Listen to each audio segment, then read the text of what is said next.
Good morning, students. Welcome to Study from Home. And today we are going to continue our chapter for 11th standard business studies, that was forms of business organization. In the previous video, we learned about the forms of business organization, means forms of ownership. ठीक है, और इसमें भी हम study कर रहे हैं केवल और केवल प्राइवेट सेक्टर के फॉर्म्स ऑफ ओनरशिप।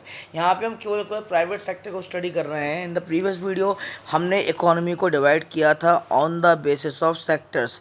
हम ऑलरेडी सेक्टर के बेसिस पे इकोनॉमी को डिवाइड कर चुके हैं। ठीक है, तो यहाँ पे इस वीडियो में हम क्या करेंगे, हम यहाँ पे अपने नेक्स्ट फॉर्म को स्टडी करेंगे। पहला था हमारा sole proprietor, means where only single person is the owner of business. ठीक है, आज हम स्टार्ट करते हैं अपना second form of business organisation for the private sector.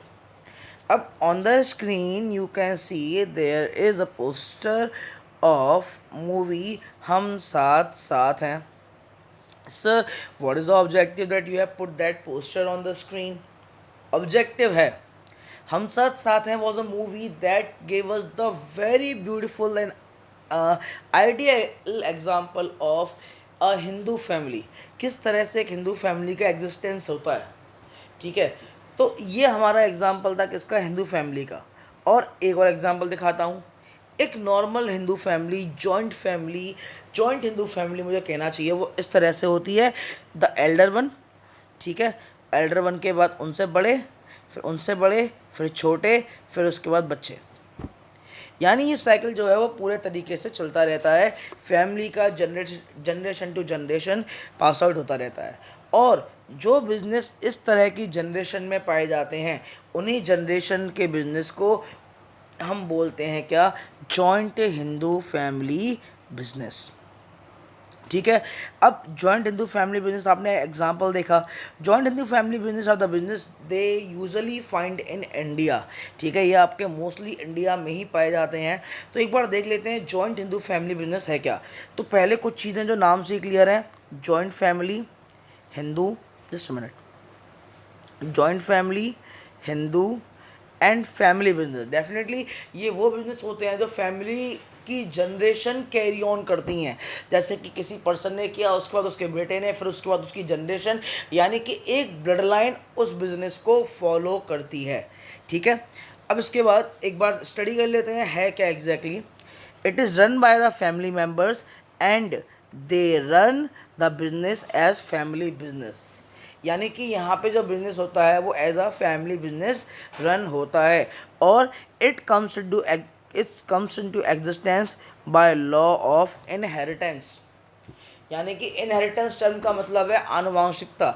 यानी कि यहाँ पे आपको कुछ शेयर नहीं परचेस करने पड़ते, यहाँ पे आपको इन्वेस्टमेंट नहीं लगाना पड़ता। यहाँ पे if you are part of this family, यानी कि आप अगर रतन टाटा की फैमिली में पैदा हुए हैं तो डेफिनेटली आप टाटा ग्रुप के ओनर हैं। ठीक है, ये होता है आपका जॉइंट हिंदू फैमिली का लॉ ऑफ इनहेरिटेंस। ठीक है, and it is created by operation of Hindu. ये मोस्टली आपके हिंदू धर्म में ही इस तरह के बिजनेस होते हैं, और धर्म में भी होते हैं, बट यहाँ पे इंडिया एक हिंदू मेजॉरिटी कंट्री है, तो यहाँ पे इस वजह से बिजनेस का नाम जॉइंट हिंदू फैमिली बिजनेस रखा गया है। ठीक है, और एक पर्टिकुलर शन है जो इस तरह के बिजनेस को गवर्न करता है, and that legislation that governs the joint Hindu family is Hindu succession act 1956। ठीक है, हिंदू सक्सेशन एक्ट 1956 के तहत joint Hindu family business govern किए जाते हैं। ठीक है, एंड 2% इसमें क्या है, दो मेन पार्ट होते हैं इस तरह के बिजनेस में। एक होता है कर्ता, एक होता है को पार्टनर। ठीक है, अब एक कर्ता कौन है, को पार्टनर कौन है। कर्ता होता है the person who takes decision in the business, जो किसी बिजनेस में डिसीजन टेकर होता है। इस तरह के बिजनेस में डिसीजन टेकर जो होता है उसको हम बोलते हैं कर्ता। एंड ये जो कर्ता होता है ये होता है हेड ऑफ द फैमिली, यानी फैमिली का मुखिया। ठीक है, एंड कर्ता के अलावा फैमिली में जितने मेंबर्स होते हैं उन सभी मेंबर्स को हम बोलते हैं क्या, को पार्टनर। ठीक है, यानी कि head of the family is karta and other members of the families are co partner. अब इसके एग्जांपल मैं आपको इस फैमिली से निकाल के देता हूँ कि इस फैमिली में हमारा क्या एग्जांपल निकल के आएगा। ठीक है, अब जैसा कि इमेज से क्लियर है कि ये जो बाबूजी हैं हमारे, ये सबसे बड़े हैं। और अगर मान लो ये पूरी फैमिली, ये समझ लीजिए वर्मा जी की फैमिली है। किसकी फैमिली है ये? वर्मा जी की। ठीक है, कोई वर्मा जी हैं हमारे और वर्मा जी की फैमिली है ये। तो ये आपके सबसे बड़े पर्सन, सबसे बूढ़े पर्सन दिख रहे हैं। तो ये कौन हो गए आपके? ये हो गए आपके कर्ता। ठीक है, अब कर्ता यानी हेड ऑफ द फैमिली, यानी बिजनेस में किसकी चलेगी?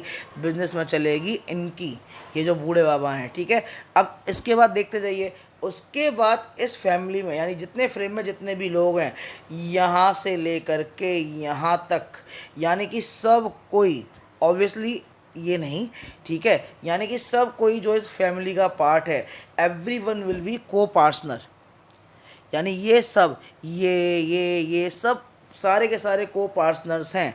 ठीक है, अब एक और क्वेश्चन, सर अगर मान लीजिए दादाजी को हार्ट अटैक आया और दादाजी निकल लिए, तो उसके बाद बिजनेस का कर्ता कौन होगा?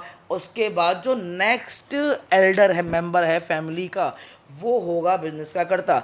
अब जैसा कि आप इमेज से क्लियर कर सकते हैं कि इस फैमिली में दादाजी अगर मान लीजिए एक्सपायर हो गए, दादाजी हमारे लेट हो गए, तो कर्ता कौन होगा? उसके बाद कर्ता होंगे ये अंकल, क्योंकि ये अंकल दादाजी के बाद सबसे बूढ़े दिखाई दे रहे हैं। ये अंकल भी निकल लिए तो उनके बाद ये अंकल हो सकते हैं। ठीक है, तो ये इस तरह से जॉइंट फैमिली बिजनेस काम करता है and head of the family who takes decision in the business is known as karta. ठीक है, इस वाले पार्ट को छोड़ देंगे। मिताक्षरा, मिताक्षरा एंड दयाभाग हम आगे पढ़ेंगे प्रीवियसली कि मिताक्षरा एंड दयाभाग है क्या। एक्चुअली जो लॉ है उसको मिताक्षरा कहते हैं। अच्छा, एक इस इमेज में एक चीज़ जो आपके मन में क्वेरी होगी, सर इन गर्ल्स का क्या? तो बेटा गर्ल्स के लिए एक लॉ आएगा, वो हम पढ़ेंगे आगे एंड में। ठीक है, उसके लिए वीडियो के एंड तक का बेटा को करना पड़ेगा, गर्ल्स के लिए क्या रूल है। अब डेफिनेशन क्या है, डेफिनेशन देख लेते हैं। A business which continues from one generation to another generation is known as joint Hindu family business or firm। यानी कि ऐसा बिजनेस जो जनरेशन टू जनरेशन, या फिर मैं कहूँ a business which continues in a particular blood line, या फिर a business that is continued by a blood line. यानी एक ब्लड लाइन, एक किसी डायनेस्टी की ब्लड लाइन अगर किसी पर्टिकुलर ग्रुप, पर्टिकुलर बिजनेस को कंटिन्यू कर रही है, तो उस तरह के बिजनेस को हम बोलते हैं क्या? Joint Hindu family business.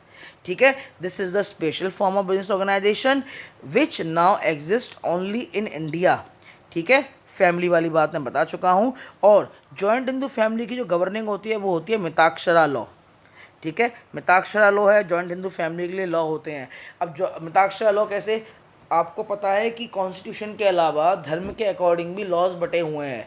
जैसे मुस्लिम धर्म का लॉ होता है शरीयत। ठीक है, चर्च के एंड जो क्रिश्चियंस होते हैं वो चर्च के रूल मानते हैं, वैसे ही हिंदू धर्म के अपने रूल्स होते हैं। तो हमने पढ़ा जॉइंट हिंदू फैमिली बिजनेस, हमने पढ़ा कर्ता के बारे में। ठीक है, ये सारी चीज़ें मेन थी। अब फ़ायदा क्या है जॉइंट हिंदू फैमिली बिजनेस का? देखिए, जॉइंट हिंदू फैमिली बिजनेस के कुछ मेरिट जो हैं हम स्टडी करेंगे इस स्लाइड में। ठीक है, वन बाय वन करके मैं इस चीज़ को एक्सप्लेन करूँगा। ठीक है, तो प्लीज़ ध्यान से सुनिएगा एक एक पॉइंट को, एंड बुक के जो पॉइंट हैं रिलेटिवली उन पॉइंट्स की भी स्टडी कीजिएगा। Because apart from what I am teaching you, I can not teach you the whole content right here whatever written in the book.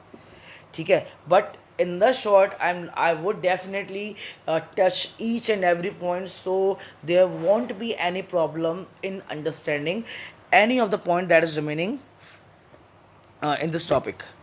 ठीक है, तो बहुत ध्यान से सुनेंगे। सबसे पहला, the very first thing that merit we were going to discuss, merit is these kind of businesses are very easy to start। यानी you have the idea for the family, the elder person starts the business and after that the business carries on to the generation। यानी कि एक person ने business start कर दिया, just ज़्यादा कोई लिखा पढ़ी की ज़रूरत है नहीं, जस्ट बिजनेस स्टार्ट करो एंड आफ्टर दैट आप कैरी ऑन करते हैं उस बिज़नेस को। So joint Hindu family businesses are very easy to start. ठीक है, प्रॉम्प्ट डिसीजन, यानी कि good decision making, effective decision. Prompt decision का मतलब इफेक्टिव डिसीजंस। अब इफेक्टिव डिसीजन कैसे? किसी बिजनेस में अगर 4 लोग डिसीजन लेने वाले हो ना, in that business it's quite difficult. So but in the joint in the family business, karta is the head of family, ठीक है, and karta is the only person who can takes decision for the family. Karta एक अकेला person होता है जो पूरी family के behalf पे, बिजनेस के बिहाफ पे डिसीजन ले सकता है, because as I have already picturise in the previous slide that he was the eldest person from that picture, ठीक है। तो यानी कि उसकी बातें सबको माननी पड़ेंगी, दादाजी की बात सबको माननी थी। So that's why the decision takens in joint family businesses are very prompt decision, and those decisions are effective too, ठीक है। Third point, good relation with employees. merits, how good relation with employees, all of the families working under a single umbrella under the leadership of Kartha. Every single co-partner along with the Kartha is working for the business, and when all the family members are working in the business, definitely they won't consider themselves as the employee of business, ठीक है। तो अपने आप को उसी तरह से organise करेंगे, अपने आप को उसी तरह से बांट लेंगे, ठीक है। हर कोई डिपार्टमेंट वाइज काम करेगा। जब एक पूरी फैमिली किसी एक बिज़नेस में काम करती है तो डेफिनेटली उनके रिलेशन एक दूसरे के साथ, अपने एम्प्लॉयज़ के साथ, अपने बिजनेस के साथ बहुत अच्छे रहते हैं।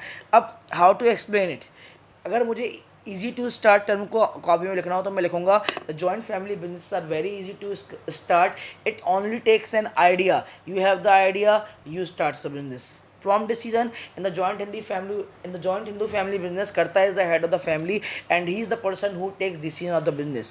Here there is no problem of number of decision, only the head of family has the right to take decision. That's why those decisions are prompt, because usually the head is the eldest person of the family, an eldest person will take decision as per his experience, ठीक है। So those decisions are experience decision. Third, good relation with employees, all the family members are working in the family, so definitely they will consider their business as the family, so definitely their relation with the employees will be good.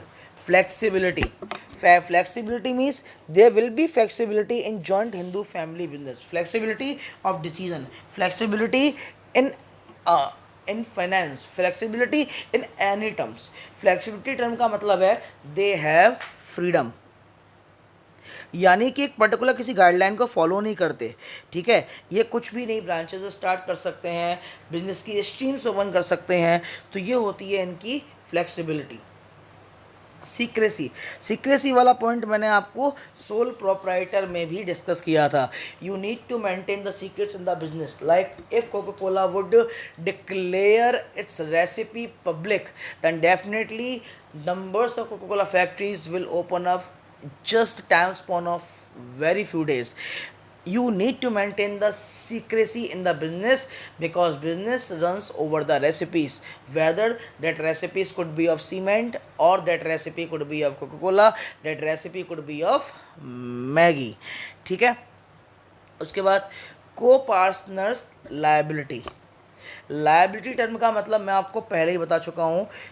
आपने commerce ली है 10th के बाद, तो definitely एक term जो आपके साथ हमेशा रहेगा that would be liability. Liability term का मतलब होता है रिस्पॉन्सिबिलिटी, ठीक है। अब यहाँ पे जो एक चीज़ लायबिलिटी के कॉन्टेक्स्ट में मैं आपको बता दूँ, जैसे कि बिजनेस आपका 2 पार्ट में डिवाइड था, ठीक है, एक कर्ता और को पार्टनर, कर्ता एंड को पार्टनर।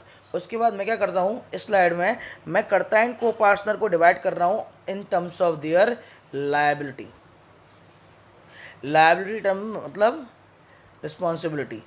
तो अगर लायबिलिटी के टर्म की बात करूं तो कर्ता will have the unlimited liability regarding decision making, regarding finance, regarding being answerable to other financial institution, and co-partner will enjoy the limited liability, यानी कि बिजनेस में है तो सही लेकिन बहुत ही लिमिटेड लायबिलिटी है उनकी।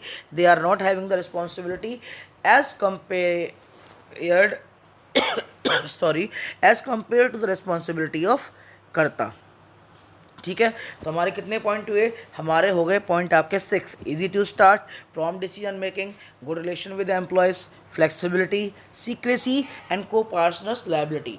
Next is good credit standing. ठीक है, जब एक बिज़नेस के लोग इतने सारे लोग एक बिज़नेस का पार्ट हैं तो डेफिनेटली उनकी फाइनेंशियल स्टेबिलिटी भी अच्छी खासी होगी। ठीक है, क्योंकि एवरी वन इज़ अर्निंग, उन सब के एसेट्स बिजनेस में यूज़ किए जा सकते हैं, बट इवन ओनली द कर्ता इज़ लायबल, कर्ता has unlimited liability. So usually joint Hindu families की जो क्रेडिट लायबिलिटी होती है वो बहुत अच्छी होती है। क्रेडिट लायबिलिटी मतलब फाइनेंशियल स्टेबिलिटी। उसके बाद कंटिन्यूटी एंड स्टेबिलिटी। एक ये पॉइंट मैं आपको बता दूं जो है डिफरेंस। देखो, अगर मैं डिफरेंस की बात करूं, मैं जॉइंट हिंदू फैमिली को सोल प्रोपराइटर से कंपेयर करता हूं तो इजी टू स्टार्ट, वो भी easy to start, this is also easy to start. Prompt decision making, उसमें भी प्रॉम्प्ट डिसीजन मेकिंग। ठीक है, फ्लेक्सिबिलिटी वहाँ भी होती है, सीक्रेसी वहाँ भी मेंटेन होती है। अब वहाँ पे एम्प्लॉय हो नहीं हो ये इसकी गारंटी नहीं है, एंड यहाँ पे भी वहाँ पे को पार्टनर होते ही नहीं है। ठीक है, लेकिन वहाँ पे क्रेडिट स्टैंडिंग अच्छी नहीं होती। एक चीज़ जो बेस्ट है regarding the joint Hindu family business, that is continuity and stability. Continuity and stability का मतलब क्या है? हमने जब डिमेरिट स्टडी किए थे those were in sole proprietor, तो वहाँ पे था lack of continuity. Lack of continuity कैसे? लैक ऑफ कंटिन्यूटी कैसे कि भाई साहब, सपोज कीजिए the person who has started the business, उसको पुलिस उठा के ले गई, उसके सिर पे चांद आके गिर गया। ठीक है, उसके सर पे ईंट गिर गई, उसको हार्ट अटैक आ गया, मर गया, जेल चला गया, पागल हो गया, अंधा हो गया, एक्सीडेंट हो गया, तो क्या होगा उस केस में?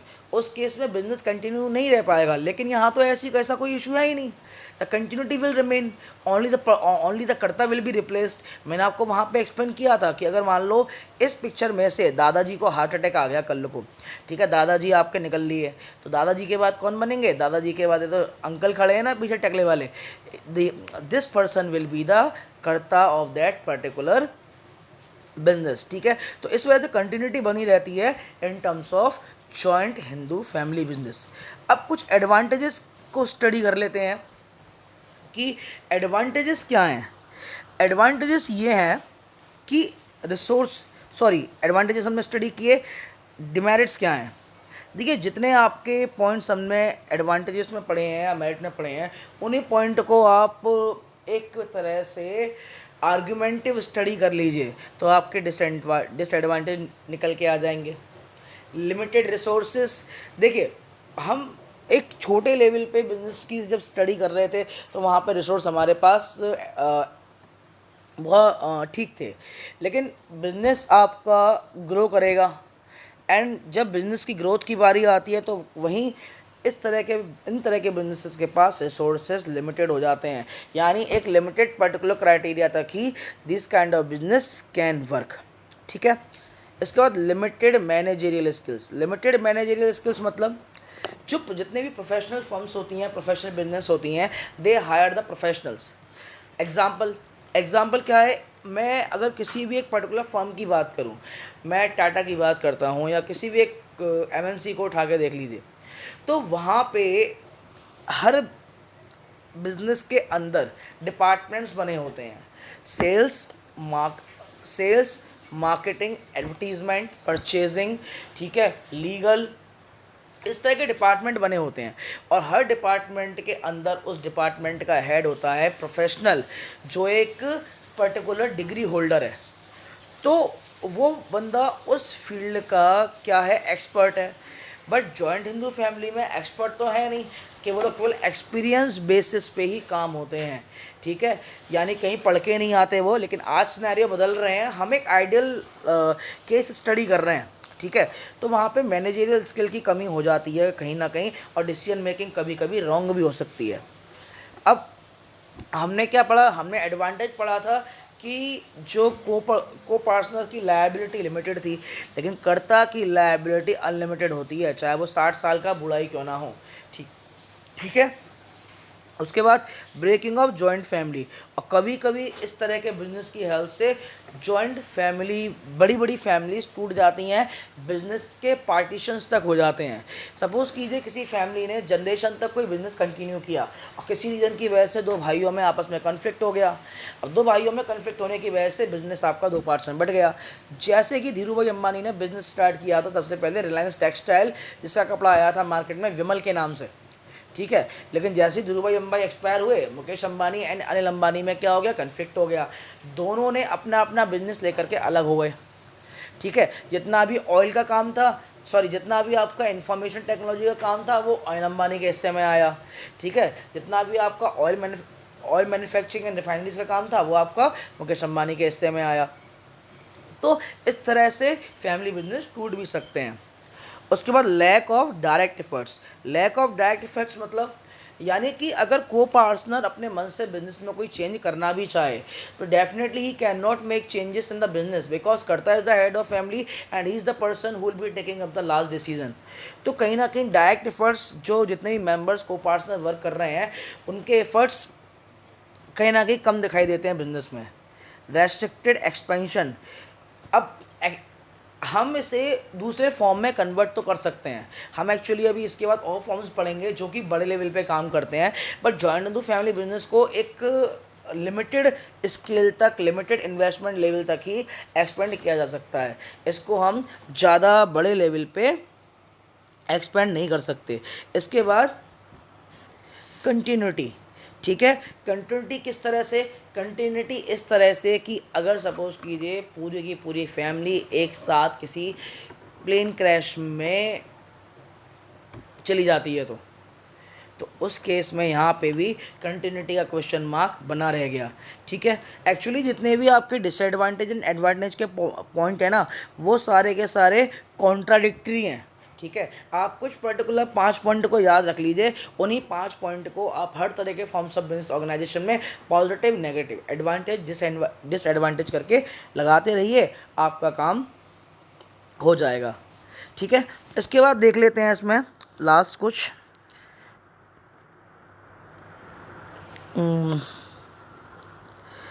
इसमें जो लास्ट पॉइंट रह गए हैं that is the case study. इसकी केस स्टडी रह गई है जस्ट एक। चलिए case video, we have finish of the video of 22 minutes. So आज के लिए इस वीडियो को यहीं ख़त्म करते हैं। Thank you students and stay tuned to my channel for more content like this. Have a nice day.